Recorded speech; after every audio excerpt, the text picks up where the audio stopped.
공부를 잘하다가 최근에 학업적인 집중력이나 퍼포먼스가 조금 떨어진 것 같다면 이 두 가지를 의심해야 됩니다.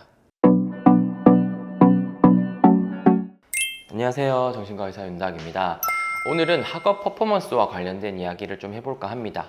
혹시 여러분들이 아니면 내 자녀가 공부를 잘 하다가 어떠한 이유에서 평소와 좀 다르게 집중을 잘 못하거나 학업 퍼포먼스가 조금 떨어졌다고 생각이 든다면 이 영상이 도움이 될 수가 있습니다. 여러분들도 잘 아시다시피 학생들의 퍼포먼스는 학업과 관련된 퍼포먼스는 아무래도 학업 성취도와 좀 관련이 있겠죠. 그러려면 학업 성취도가 높으려면 꾸준히 집요하게 열심히 해야 되고 집중을 잘 해야 되는 것은 당연할 겁니다. 그런데 이 학업적인 퍼포먼스를 방해하는 요소들은 여러 가지 감정적인 요인이나 아니면 문제 해결 방식 등도 있을 수가 있는데요.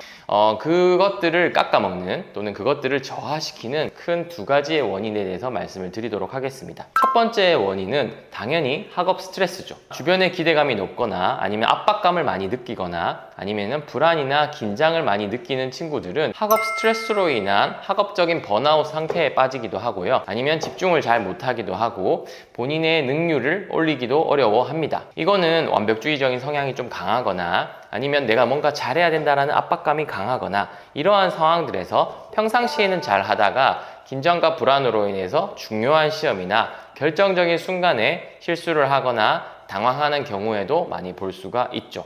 이뿐만 아니라 평상시에 공부할 때 이 퍼포먼스가 잘 안 난다는 뜻은 내가 가지고 있는 집중력을 100% 온전히 다 발휘하지 못하거나 그리고 공부에 대한 흥미도나 몰입도가 이로 인해서 떨어질 수 있다는 이야기입니다.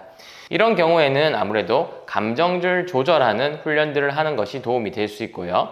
압박감이나 불안과 긴장을 어떻게 조절하느냐에 따라서 번아웃에 빠지지 않고 안정적으로 자신의 능력들을 잘 발휘해서 학업 성취도를 끝까지 잘 이루어낼 수 있는지와도 연관되어 있습니다. 이 첫 번째 학업 스트레스 관련된 이야기들은 아마 여러분들께서도 많이 잘 아시고 내가 여러 가지 방법들을 해봤다라는 분들도 있을 거예요. 근데 이 두 번째, 지금 제가 말씀드린 두 번째에 대해서는 생각보다 잘 생각하지 못하시거나 캐치하지 못한 경우들도 많은데요. 그것들이 바로 관계로 인한 스트레스입니다. 아무래도 청소년 시기는 친구들과의 관계에서 자아가 형성되고 자존감이 향상되는 시기이기 때문에 친구들과의 관계에서 만족스럽지 못하거나 부정적인 평가를 많이 받게 되면 이것들이 불안이나 우울로 번지게 되어서 학업적인 성취도에도 영향을 주는 경우들이 꽤 많습니다. 특히나 공부 잘하는 친구들 같은 경우에는 아무래도 공부도 잘하고 싶고 친구들과의 관계도 더 잘하고 싶은 마음이 크기 때문에 이게 내 생각대로 잘 되지 않거나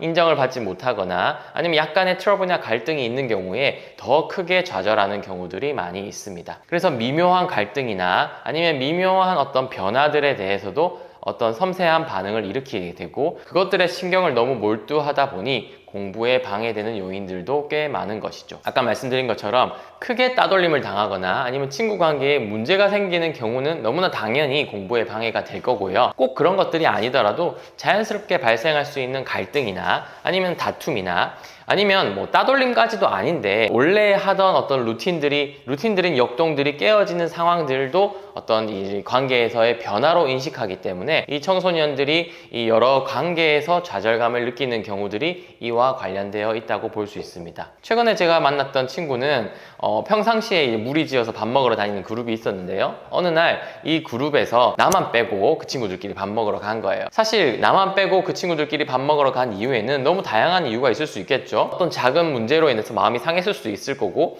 아니면 너무 정신없어서 내가 빠진 줄도 모를 수도 있을 거고 아니면 급하게 뛰어가서 식당에서 알아챘는데 연락할 방법이 없는 경우도 있을 거고 되게 다양한 이유에서 있을 수도 있는 건데 그 친구가 느끼는 반응에는 난 이제 여기서 도태됐고 이제는 친구 관계에 문제가 생겨서 아무것도 의미가 없어 까지 어떻게 촉발되게 되는 것입니다. 그렇기 때문에 이런 친구들의 경우에는 감정 조절 능력과 이 친구 관계에서 사회기술훈련이라고 하죠. 문제 해결 방식들을 길러주는 이 두 가지가 모두 가미되는 퍼포먼스 코칭들이 도움이 될 수가 있어요. 그렇기 때문에 학업 스트레스와 관계의 스트레스를 모두 다 잘 관리를 해야 자신의 능력을 온전히 공부에 쏟을 수 있기 때문에 여러분들이 제가 늘 말씀드린 것처럼 우리가 발휘하는 퍼포먼스는 내가 가진 능력을 배가시키기도 하지만 마이너스적인 요소들, 그러니까 부정적인 감정이나 여러 가지 미묘한 상황들로 인해서 마이너스 되는 요인들을 줄인다. 이렇게 생각하시면 여러분들의 학업 퍼포먼스를 증진시키고 그 다음에 꾸준히 안정적으로 발휘할 수 있을 것입니다.